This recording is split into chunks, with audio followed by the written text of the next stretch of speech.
إن الحمد لله نحمده ونستعينه ونستغفره ونؤمن به ونتوكل عليه ونعوذ بالله من شرور أنفسنا ومن سيئات أعمالنا من يهده الله فلا مضل له ومن يضلله فلا هادي له وأشهد أن لا إله إلا الله وحده لا شريك له وأشهد أن محمدا عبده ورسوله فقد قال الله تبارك وتعالى في القرآن المجيد والفرقان الحميد أعوذ بالله من الشيطان الرجيم بسم الله الرحمن الرحيم يا أيها الذين آمنوا اتقوا الله حق تقاته ولا تموتن إلا وأنتم مسلمون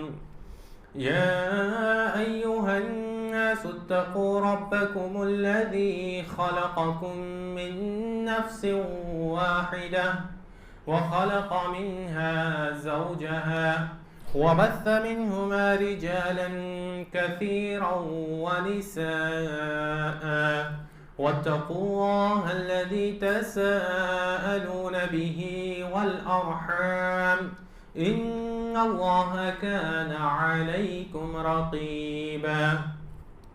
يا أيها الذين آمنوا اتقوا الله وقولوا قولا سديدا يصلح لكم أعمالكم ويغفر لكم ذنوبكم ومن يطع الله ورسوله فقد فاز فوزا عظيما أما بعد فإن خير الحديث كتاب الله وخير الهدي هدي محمد صلى الله عليه وسلم وشر الأمور محدثاتها وكل محدثة بدعة وكل بدعة ضلالة وكل ضلالة في النار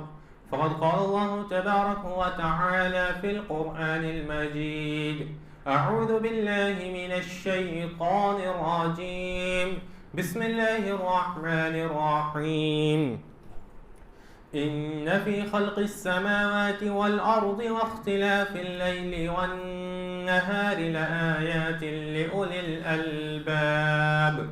وقال النبي صلى الله عليه وسلم إذا اشتد الحر فأبردوا بالصلاة فإن شدة الحر من فيح جهنم أو كما قال عليه الصلاة والسلام معزز و مکرم حاضرین جمعہ اور میری پردہ نشین ماں اور بہنوں، تمام قسم کی تعریف و توصیف، بڑائی، بزرگی، کبریائی اس اللہ وحدہ لا شریک کے لیے لائق و سزاوار ہے جس نے ہمیں پیدا کیا اور پیدا کرنے کے بعد یوں ہی بھٹکتا نہیں چھوڑا بلکہ دین اسلام جیسی عظیم نعمت سے نوازا۔ بعدہ بے شمار درود و سلام نازل ہو تمام انبیاء کرام پر، بالخصوص ہمارے آخری نبی تاجدار مدینہ سرور کونین احمد مجتبی محمد مصطفیٰ صلی اللہ علیہ وسلم پر، جن کے ذریعے سے یہ دین ہم تک پہنچا۔ اللہم صلی علی محمد وعلی آل محمد كما صليت على إبراهيم وعلى آل إبراهيم إنك حميد مجيد اللهم بارك على محمد وعلى آل محمد كما باركت على إبراهيم وعلى آل إبراهيم إنك حميد مجيد۔ معزز سامعین و سامعات، جیسا کہ ہم معائنہ کر رہے ہیں، مشاہدہ کر رہے ہیں کہ گرمی اپنے بالکل عروج پر ہے، گرمی بالکل شباب پر ہے، بہت ہی زیادہ گرمی کا ماحول چل رہا ہے، تو آج کے اس خطبہ جمعہ میں ہم اسی کے متعلق چند باتیں جاننے کی کوشش کریں گے کہ گرمی کی شدت کس وجہ سے ہے، گرمی کی شدت کیوں ہوتی ہے، اور اس میں ہمارے لیے نصیحتیں کیا ہے، ہمارے لیے اس میں عبرت کا مقام کیا ہے، ہمارے لیے اس میں سیکھنے کی چیز کیا ہے، ہمارے لیے اس میں بھلائی کیا ہے، ہم اس کو جاننے کی کوشش کریں گے۔ سب سے پہلے ہمیں یہ بات اچھی طرح سے معلوم ہے کہ اللہ رب العالمین نے ہمارے لیے 4 موسموں کو بنایا۔ گرمی کا موسم ہے، بارش کا موسم ہے، اسی طرح سے سردی کا موسم ہے اور موسم بہار ہے۔ ان 4 موسموں کو اللہ رب العالمین نے بنایا، اور یہ موسموں کی جو تبدیلی ہوتی ہے، ایک کے بعد دوسرا موسم جو منتظم ہو کر آتا ہے، جو تبدیلی ہوتی ہے ایک دم بالکل ایکوریٹ تبدیلی ہوتی ہے، جس میں نہ ہی کبھی اوپر ہوتا ہے، نہ ہی کچھ کم ہوتا ہے، نہ ہی کوئی کمی ہوتی ہے، نہ ہی کوئی زیادہ ہوتی ہے۔ تو یہ موسموں کی منظم تبدیلی اس بات کی گواہی ہے، اس بات کی شاہد ہے کہ ان موسموں کو بنانے والا اور ان موسموں کو چلانے والی کوئی ایک ذات موجود ہے۔ ایسا نہیں ہے کہ یہ موسم اپنے سے بن گئے اور یہ موسم اپنے سے چل رہے ہیں، ایسا ہرگز نہیں ہے، بلکہ یہ موسم جو تبدیل ہوتے ہیں بالکل منظم انداز سے، ایک کے بعد دوسرا موسم آتا ہے، دوسرے کے بعد تیسرا موسم آتا ہے، یہ اس بات کی گواہی دیتے ہیں، یہ اس بات کے شاہد ہے کہ ان موسموں کو چلانے والی کوئی ذات موجود ہے، ان موسموں کو تبدیل کرنے والی ذات موجود ہے، اور وہ ذات اللہ رب العالمین کی ہے، جو موسموں کو چلاتا ہے، جو موسموں کو منظم انداز میں تبدیل کرتا ہے، دن اور رات کو الٹ پھیر کرتا ہے۔ کبھی ہم دیکھیں دن بڑا ہوتا ہے، رات چھوٹی ہوتی ہے، کبھی رات بڑی ہوتی ہے، دن چھوٹا ہوتا ہے، کبھی سردی زیادہ ہوتی ہے، کبھی گرمی زیادہ ہوتی ہے۔ لہٰذا ان تمام چیزوں سے یہ بات پتہ چلتی ہے کہ ان موسموں کو تبدیل کرنے والا، دن اور رات کو الٹ پھیر کرنے والا کوئی ایک ذات موجود ہے جو یہ منظم انداز سے تبدیلی کر رہا ہے۔ اللہ رب العالمین قرآن مجید میں ارشاد فرماتا ہے، ان فی خلق السماوات والارض، بے شک آسمان و زمین کی تخلیق میں، واختلاف اللیل والنہار، اور دن اور رات کے الٹ پھیر میں، دن اور رات کی تبدیلی میں، لآیات لأولی الالباب، عقل مندوں کے لیے نشانیاں ہیں۔ یہ دن اور رات جو الٹ پھیر ہو رہے ہیں، یہ آسمان و زمین کی جو تخلیق اللہ رب العالمین نے کی ہے، اللہ رب العالمین نے بیجا اس کی تخلیق نہیں کی، اللہ رب العالمین نے بیکار میں اس کو پیدا نہیں کیا، بلکہ جو عقل مند ہے، جو نصیحت حاصل کرنے والے لوگ ہیں، ان کے لیے اس میں عبرت کی چیز ہے، ان کے لیے اس میں نشانی کی چیز ہے۔ کیسے عقل مند لوگ؟ الذین یذکرون اللہ قیاما، جو اللہ رب العالمین کا ذکر کرتے ہیں کھڑے ہونے کی حالت میں ہے، وقیاما وقعودا، بیٹھے ہوئے ہیں پھر بھی اللہ رب العالمین کا ذکر کر رہے ہیں، وعلی جنوبہم، اور اپنے پہلو کے بل لیٹے ہوئے ہیں پھر بھی اللہ رب العالمین کا ذکر کر رہے ہیں۔ یعنی ذکر کا کوئی بھی موقع آئے، کوئی بھی صورت آئے، کسی بھی حال میں ہو، اللہ رب العالمین کے ذکر سے وہ لوگ غافل نہیں ہوتے۔ ایسے لوگوں کے لیے آسمان و زمین کی تخلیق میں، دن اور رات کے الٹ پھیر میں، موسموں کی تبدیلی میں اللہ رب العالمین نے بہت بڑی نشانی رکھی ہے۔ اسی طرح سے ہمیں یہ بات سمجھنے کی کوشش کرنی چاہیے کہ جو موسم جو تبدیل ہو رہے ہیں، یہ گرمی جو انتہائی سخت ترین ہوتی جا رہی ہے، کیا یہ گرمی صرف ہمارے لیے مصیبت اور پریشانی کی چیز ہے، یا اللہ رب العالمین نے اس میں خیر کا بھی پہلو رکھا ہے؟ یقیناً اگر ہم اس کی تحقیق کریں، سمجھنے کی کوشش کریں، تو اللہ رب العالمین نے اس میں خیر کا بھی پہلو رکھا ہے۔ اللہ رب العالمین رزاق ہے، اللہ رب العالمین ہمیں روزی روٹی دیتا ہے۔ کئی فصلیں دیکھ لیں، کھجور کی فصل دیکھ لیں، جتنی زیادہ گرمی ہوگی اتنی بہترین کھجور کی فصل آئے گی۔ آم کی فصل کو دیکھ لیں، جس قدر گرمی ہوگی اس قدر آم کی فصل اچھی ہوگی۔ گیہوں کی فصل کو دیکھ لے، جس قدر گرمی زیادہ ہوگی اس قدر گیہوں کی فصل جو ہے اچھی ہوگی۔ لہٰذا یہ گرمی یہ صرف ہمارے لیے جو ہے مصیبت نہیں ہے، ہمارے لیے پریشانی نہیں ہے، بلکہ اللہ رب العالمین نے اس میں ہمارے لیے خیر کے پہلو کو بھی رکھا ہے کہ اللہ رب العالمین ہمیں اس سے روزی دے رہا ہے، اللہ رب العالمین ہمیں اس کے ذریعے سے کھلا پلا رہا ہے۔ معزز سامعین و سامعات، آخر یہ گرمی جو اس قدر شدید ہوتی جا رہی ہے، اس گرمی کا وجود کہاں سے ہے؟ یہ گرمی کیسے بنی؟ اور یہ حقیقتاً یہ گرمی کیا چیز ہے؟ اگر ہم حدیث کا مطالعہ کریں، حدیثوں کو پڑھیں، تو آپ صلی اللہ علیہ وسلم نے ارشاد فرمایا کہ اذا اشتد الحر، کہ جب گرمی اپنے شباب پر ہو،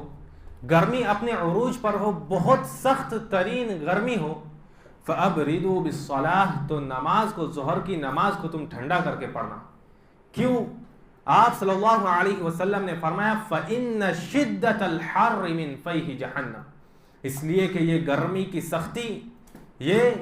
جہنم کی سانسوں میں سے ہے، یہ جہنم کی طرف سے آتی ہے۔ جہنم جس کو اللہ رب العالمین نے آگ سے بھڑکا دیا ہے، وہ جہنم جس کی آگ اس دنیا کی آگ کے مقابلے میں کئی گنا زیادہ ہے، اس کے ذریعے سے یہ گرمی ہم تک پہنچ رہی ہے۔ اسی طرح سے اگر ہم دوسری روایت کو دیکھیں، صحیح بخاری کی روایت ہے، آپ صلی اللہ علیہ وسلم نے ارشاد فرمایا اشتکت النار الی ربها، کہ جہنم نے اللہ رب العالمین کے پاس شکایت لگائی، جہنم اللہ رب العالمین کے پاس شکایت لے کر گئی، فقالت، اور کہا یا ربی اکل بعضنی بعضا، اے میرے رب، میرے بعض حصے نے میرا بعض حصے کو کھا رہا ہے۔ ذرا سوچے جہنم کی گرمی کس قدر شدید ہوگی، جہنم کی آگ کس قدر شدت والی آگ ہوگی کہ خود جہنم کا بعض حصہ جہنم کے بعض حصے کو کھا رہا ہے۔ جہنم اپنے رب کے پاس شکایت لے کر پہنچتی ہے کہ اے میرے رب، میرا بعض حصے کو کھا رہا ہے۔ فَآذِنَ لَهُ بِنَفَسَيْنِ، تو اللہ رب العالمین نے جہنم کو 2 سانسیں لینے کی اجازت دے دی، 2 سانسیں لینے کی اجازت دے دی۔ نَفَسٍ فِي الشِّتَاءِ، ایک سانس جو ٹھنڈی کے موسم میں جہنم لیتی ہے، وَنَفَسٍ فِي الصَّيْفِ، اور ایک سانس جو چھوڑتی ہے وہ جو ہے گرمی کے مہینے میں۔ پتہ یہ چلا کہ یہ گرمی ہم جو محسوس کر رہے ہیں، یہ گرمی جس سے ہم پریشان ہو رہے ہیں، یہ گرمی جس سے بچنے کے لیے ہم طرح طرح کے وسائل اپنا رہے ہیں، یہ گرمی حقیقتاً جہنم کے سانس چھوڑنے کی وجہ سے ہے، جو کہ اللہ رب العالمین نے جہنم کو اپنی سانس چھوڑنے کی اجازت دے دی۔ لہٰذا ہمیں تصور کرنا چاہیے کہ یہ جہنم کی سانس اس قدر سخت ہے، اس قدر شدید ہے کہ ہمیں اس سے بچنے کے لیے، اس کی گرمی سے بچنے کے لیے ہم طرح طرح کے وسائل کو اپنا رہے ہیں۔ تو ذرا سوچے، تصور کرے یہ جہنم کی آگ جو ہوگی وہ کس قدر سخت ہوگی۔ لہٰذا ہماری یہ ذمہ داری بنتی ہے کہ ہم کوشش کریں کہ ہم اپنے آپ کو اللہ رب العالمین کی عبادت سے غافل نہ کریں۔ ہم اپنے دماغ میں یہ تصور رکھیں کہ یہ گرمی جس سے ہم اتنے پریشان ہو رہے ہیں، یہ تو سورج ہم سے کروڑوں میل دور ہے۔ کل قیامت کے دن ہمارا کیا ہوگا؟ جب سورج ہمارے سروں پر ہوگا، ہمیں اس دن کے لیے تیاری کرنی ہے، ہمیں اس دن سے غافل نہیں ہونا ہے، ہمیں اپنی عبادتوں سے غافل نہیں ہونا ہے۔ بعض لوگوں کا یہ خیال ہوتا ہے جب ٹھنڈی کا موسم آتا ہے تب فجر میں نماز غائب کر دیتے ہیں، اتنی ٹھنڈی ہے ہم کیسے اٹھیں گے، وضو کیسے کریں گے۔ جب گرمی آتی ہے تو ظہر کی نماز کے لیے نکلنا ان کے لیے محال ہو جاتا ہے۔ اے سی کو چھوڑ کر، اپنے گھر کو چھوڑ کر، ٹھنڈک کو چھوڑ کر اتنی گرمی میں ہم نماز کے لیے کیسے نکلے؟ یہ ہیلے، یہ بہانے منافقین اپنایا کرتے تھے۔ دین سے غافل ہونے کے لیے، عبادتوں سے بچنے کے لیے، نماز سے دور رہنے کے لیے منافقین یہ ہیلے بازی کیا کرتے تھے کہ اتنی گرمی ہے ہم بعد میں نماز پڑھ لیں گے، اتنی گرمی ہے ہم گھر میں نماز پڑھ لیں گے۔ لیکن یہ موقع جو ہے یہ عبادت سے غافل ہونے کا موقع نہیں ہے، بلکہ ہمیں عبرت پکڑنی چاہیے کہ یہ گرمی ہماری یہ حالت کر رہی ہے کہ ہم نماز کے لیے نہیں نکل سکتے۔ اللہ رب العالمین ہماری حفاظت کرے، کل قیامت کے دن اگر ہم جہنم میں گئے تو ہمارا کیا حال ہوگا، یہ سوچنے کا مقام ہے۔ غزوہ تبوک کا موقع دیکھیے، سن 9 ہجری کا واقعہ ہے، غزوہ تبوک کا واقعہ ہے۔ شدید گرمی پڑ رہی تھی اور گرمی کی وجہ سے کھجور کی فصلیں جو ہے جلدی پک جاتی ہیں، بہترین فصلیں ہو جاتی ہے، اور کھجور جو ہے مکمل طریقے سے پک چکا تھا، کھجور کو اتارنے کا وقت تھا، اللہ رب العالمین کا حکم ہو گیا، نبی صلی اللہ علیہ وسلم کا حکم ہو گیا، نبی صلی اللہ علیہ وسلم نے جنگ کے لیے اعلان کر دیا۔ لہذا جن کے دل ایمان کے نور سے منور تھے، جن کے دلوں میں ایمان تھا، انہوں نے فوراً اللہ اور اس کے رسول کے حکم کو مانا، اللہ اور اس کے رسول کے احکامات پر عمل کیا، اپنے آپ کو جنگوں کے لیے تیار کیا۔ لیکن جو منافقین تھے ان کا کیا نظریہ تھا، ان کی کیا سوچ تھی؟ منافقین یہ کہتے تھے وَقَالُوا لَا تَنْفِرُوا فِي الْحَرِّ، کہ تم اتنی گرمی میں، اتنے گرمی کے عالم میں تم کہاں نکل رہے ہو؟ جنگ کے لیے تمہیں دور دراز کے علاقے کا سفر کرنا ہے، اتنی گرمی کی حالت ہے، یہاں پر کھجور پکی ہوئی ہے، تم جنگ کے لیے نکلو گے، پتہ نہیں تمہیں فتح ہوگی یا تمہیں شکست ہوگی۔ منافقین ہیلے بہانے کر رہے تھے، لا تنفروا فی الحر، کہ اتنی گرمی میں نہ نکلو۔ اللہ رب العالمین فرماتا ہے قل نار جہنم اشد حرا، اے نبی آپ فرما دیجئے کہ اس گرمی کا جو تم ہیلا بہانہ کر رہے ہو، اپنے آپ کو جنگ سے روک رہے ہو، قل نار جہنم اشد حرا، جہنم کی آگ جو ہے اس سے کئی گنا زیادہ شدید ہے، اس سے کئی گنا زیادہ گرم ہے، لو كانوا يفقهون، اگر یہ لوگ سمجھتے ہیں۔ یعنی پتہ یہ چلا یہ دنیا کی گرمی یہ آخرت کے مقابلے میں کچھ بھی نہیں ہے، یہ دنیا کی گرمی کی شدت یہ آخرت کے آگ کے مقابلے میں کچھ بھی نہیں ہے۔ اس لیے ہمیں ان ایام میں خصوصی طور پر اللہ رب العالمین کی طرف رجوع کرنا چاہیے، خصوصی طور پر ہمیں زیادہ سے زیادہ عبادتیں انجام دینی چاہیے، تاکہ یہ دنیا کی گرمی جو انتہائی کم گرمی ہے، ہم اس گرمی میں اللہ رب العالمین کی عبادت کر لیں اور اپنے آپ کو جہنم سے بچائے۔ آج کے دور میں اگر ہم دیکھیں تو ہم میں سے ہر کوئی پریشان ہے، ہم میں سے ہر شخص پریشان ہے گرمی کو لے کر، اور ہر شخص کسی دوسرے سے، اپنے گھر والوں سے، اپنے دوست احباب سے، اپنے رشتہ داروں سے گرمی کی شکایتیں کر رہا ہے کہ گرمی اس قدر بڑھ گئی ہے، گرمی اتنی زیادہ ہو گئی ہے، جبکہ ہم نے اس کے لیے بچنے کا سامان تیار کر رکھا ہے۔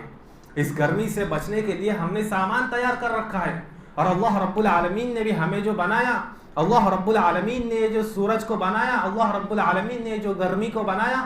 اللہ رب العالمین نے بھی اس سے بچنے کے لیے طریقے بنائے۔ اللہ رب العالمین نے ہم یوں ہی گرمی بنا کر ہم پر نہیں چھوڑ دیا کہ ہم اس میں جھلس جائے، اللہ رب العالمین نے اس گرمی سے حفاظت کے لیے ہمارے لیے درختوں کو بنایا جس کے ذریعے سے ہم سایہ حاصل کرتے ہیں، اللہ رب العالمین نے نہروں کو جاری کر دیا جس سے پانی پی کر، جس میں ہم غسل کر کے اپنے آپ کو سکون پہنچا سکتے ہیں، گرمی سے نجات پا سکتے ہیں۔ اور اگر آج ہمارا حال دیکھیں تو ہم نے بھی اس گرمی سے بچنے کے لیے خوب تیاری کر لی، ہم نے بڑے بڑے گھر بنا لیے، عالیشان گھر بنا لیے، چھپڑ لگا لیے، پنکھے لگا لیے، کولر لگا لیے، اے سی لگا لیے، ہر ضرورت کی چیز ہم نے مہیا کر دیا اس گرمی سے بچنے کے لیے۔ لیکن سوچنے کی بات یہ ہے، لیکن لمحے کی بات یہ ہے کہ ہم نے اپنے آپ کو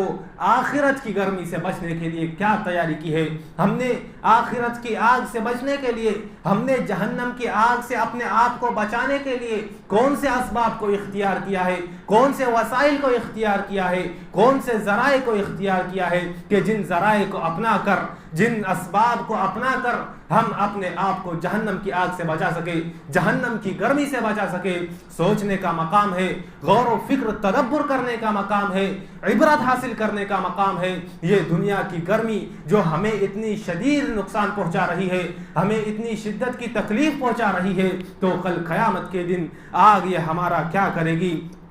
اللہ رب العالمین نے اس کے متعلق ڈرنے کا حکم دیا۔ اللہ رب العالمین فرماتا ہے وَاتَّقُوا يَوْمًا تُرْجَعُونَ فِيهِ إِلَى اللَّهِ، اس دن سے ڈرو جس دن تمہیں اللہ رب العالمین کی جانب لوٹایا جائے گا۔ لہٰذا ہمیں آخرت کا سوچنا ہے، آخرت کے آگ کے متعلق سوچنا ہے، جس کی آگ کی مقدار کیا ہوگی، جس کی آگ کی شرح کیا ہوگی۔ اگر ہم اس دنیا میں ہم یہ گرمی جھیل نہیں پا رہے، ہم اس دنیا کی گرمی نہیں جھیل پا رہے ہیں، آگ تو دور کی بات ہے، قیامت کے دن جو آگ ہوگی، جہنم کی جو آگ ہوگی، آپ صلی اللہ علیہ وسلم اس کے متعلق فرماتے ہیں نارکم ھذا یوقد ابن آدم، یہ بنی آدم جو اس دنیا میں آگ جلاتا ہے، وہ آگ جس سے انسان، جو اگر انسان کو لگ جائے، انسان جل کر راکھ ہو جائے، بھوسا ہو جائے، چیزیں تباہ و برباد ہو جائے، اچھی اچھی چیزیں، بڑی بڑی مہنگی سے مہنگی چیزیں خاکستر ہو جائے، جس آگ سے لوہا پگھل جائے، آپ صلی اللہ علیہ وسلم نے فرمایا یہ آگ جو بنی آدم اس دنیا میں جلاتا ہے، جزء واحد من 70 جزءا من نار جہنم، جہنم کے 70 حصوں میں سے ایک حصہ ہے. یعنی جہنم جو ہوگی اس دنیا کی آگ سے 69 گنا زیادہ شدید ہوگی. قالوا صحابہ کرام نے کہا اے اللہ کے رسول صلی اللہ علیہ وسلم انہا ای نار الدنیا لکافیہ. آپ صلی اللہ علیہ وسلم نے فرمایا کہ قیامت کے دن جہنم کی جو آگ ہوگی یہ 70 گنا ہوگی، دنیا کی آگ سے 69 گنا زیادہ ہوگی. صحابہ کرام نے کہا اللہ کے رسول صلی اللہ علیہ وسلم انسانوں کو جلانے کے لیے، انسانوں کو خاکستر کرنے کے لیے، لوگوں کو عذاب دینے کے لیے تو یہ دنیا کا ایک حصہ ہی کافی ہے. ہمیں تصور کرنا چاہیے، ہمیں سوچنا چاہیے کہ یہ دنیا کی گرمی یہ کچھ بھی نہیں ہے آخرت کے مقابلے میں. یہ دنیا کی گرمی یا آخرت کے مقابلے میں کچھ بھی نہیں ہے. آخرت کی آگ تو وہ آگ ہے جس کو دیکھ کر حضرت میکائیل علیہ السلام ہنسنا بھول گئے. جب انہوں نے جہنم کی آگ کو دیکھا وہ ہنسنا بھول گئے. ذرا سوچئے حضرت میکائیل علیہ السلام کون ہے؟ یہ فرشتے ہیں جلیل القدر، اللہ رب العالمین کے مقرب فرشتے ہیں جن کا کل قیامت کے دن کوئی حساب و کتاب نہیں ہوگا. اس کے باوجود بھی جب انہوں نے جہنم کو دیکھا، اللہ رب العالمین نے انہیں جہنم کی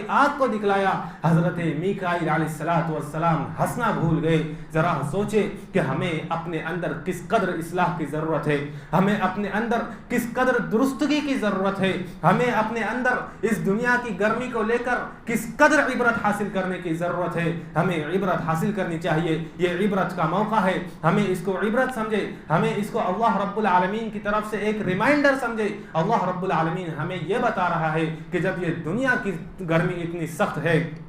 یہ دنیا کی گرمی ہمارے لیے اتنی پریشان کن ہے کہ جس سے حفاظت کے لیے ہم نے سارے اسباب کو مہیا کر لیا، ہم نے سارے اسباب کو اختیار کر دیا. لہٰذا تم اللہ رب العالمین کی عبادت کرو، اللہ رب العالمین کی عبادت کی طرف لوٹ آؤ، اس لیے کہ کل قیامت کے دن اگر ہمارے حصے میں جہنم آ گئی، اللہ رب العالمین ہماری جہنم سے حفاظت کرے. اگر ہم جہنم میں گئے تو کل قیامت کے دن ہمیں بچانے کے لیے کوئی ایسی نہیں ہوگی. کل قیامت کے دن ہمیں جہنم کی آگ سے بچانے کے لیے کوئی گھر نہیں ہوگا، کوئی چھپر نہیں ہوگا، کوئی درخت نہیں ہوگا، کوئی ندی نالا، کوئی نہر نہیں ہوگی جو ہمیں جہنم کی آگ سے بچائے. جہنم کی آگ سے جو چیز ہمیں بچائے گی ہمارے نیک اعمال بچائے گے. جہنم کی آگ سے جو ہمیں بچائے گا وہ ہمارے اعمال صالحہ ہوگے. اور قیامت کے دن ہماری جو سورج کی گرمی سے حفاظت کرے گی وہ ہمارے صدقات و خیرات ہوگے. 7 قسم کے لوگ ایسے ہوگے جن کو کل قیامت کے دن اللہ رب العالمین کے یہاں پر عرش کا سایہ نصیب ہوگا. اور قیامت کا دن وہ دن ہوگا جب سورج انسان کے سر پر ہوگا اور عرش کے سائے کے علاوہ کوئی سایہ نہیں ہوگا. اس میں سے ایک شخص وہ ہوگا وَرَجُلٌ تَصَدَّقَ بِصَدَقَةٍ فَأَخْفَاهَا حَتَّى لَا تَعْلَمَ شِمَالُهُ مَا تُنْفِقُ يَمِينُهُ. کہ ایک آدمی جو صدقات و خیرات کرتا تھا اور وہ اس طرح چھپا کر صدقات و خیرات کرتا تھا کہ اس کے بائیں ہاتھ کو پتہ نہیں لگتا تھا کہ اس کے دائیں ہاتھ نے اللہ رب العالمین کے راستے میں کیا خرچ کیا. ضرورت اس بات کی ہے کہ ہم ان تمام اسباب کو اختیار کر لیں جن سے کل قیامت کے دن ہم عرش کے سائے میں ہو جائے. ہم ان تمام اسباب کو اپنا لیں جو کل قیامت کے دن سورج کی تپش سے، سورج کی گرمی سے اس وقت ہماری حفاظت کرے گی جب کوئی شخص اپنے گناہ کے تعلق سے، اپنے گناہ کے مطابق کوئی ٹخنوں تک پسینے میں ڈوبا ہوگا، کوئی گھٹنوں تک پسینے میں ڈوبا ہوگا، کوئی اپنی کمر تک پسینے میں ڈوبا ہوگا اور کوئی اپنے کندھوں تک پسینے میں ڈوبا ہوگا. ایسی گرمی سے ہم اپنے آپ کو بچانے کی کوشش کریں اور اس دنیاوی گرمی کو اپنے لیے عبرت سمجھے، اپنے لیے نصیحت کی چیز سمجھے اور اس سے نصیحت حاصل کرے. آخر میں اللہ رب العالمین سے دعا ہے الہ العالمین تو ہم تمام مسلمانوں کو اس قدر شدید گرمی سے عبرت اور نصیحت پکڑنے کی توفیق عطا فرما. الہ العالمین تو ہمیں اس گرمی کے ماحول میں بھی تیری عبادت سے غافل نہ کرنا، ہمیں کثرت سے تیری عبادت کرنے کی توفیق عطا فرما. الہ العالمین آخرت کی گرمی سے تو ہماری حفاظت فرما، جہنم سے تو ہماری حفاظت فرما. الہ العالمین تو ہمارے صدقات و خیرات کو، ہمارے صدقات و عطیات کو تو قبول فرما اور کل قیامت کے دن ہمارے لیے ان کو سایہ بنا. الہ العالمین تو کل قیامت کے دن جب تیرے عرش کے علاوہ کوئی سایہ نہ ہوگا، تیرے عرش کے سائے میں ہمیں جگہ نصیب فرما، ہمیں ان خوش نصیبوں میں شمار کرنا جنہیں تیرے عرش کے سائے تلے جگہ نصیب ہوگی، آمین۔ وآخر الدعوانا ان الحمد للہ رب العالمین۔ بارک اللہ لنا ولکم فی القرآن الکریم ونفعنا وإياكم بالآیات والذکر الحکیم، انہ تعالی جواد کریم ملک بر رؤوف رحیم۔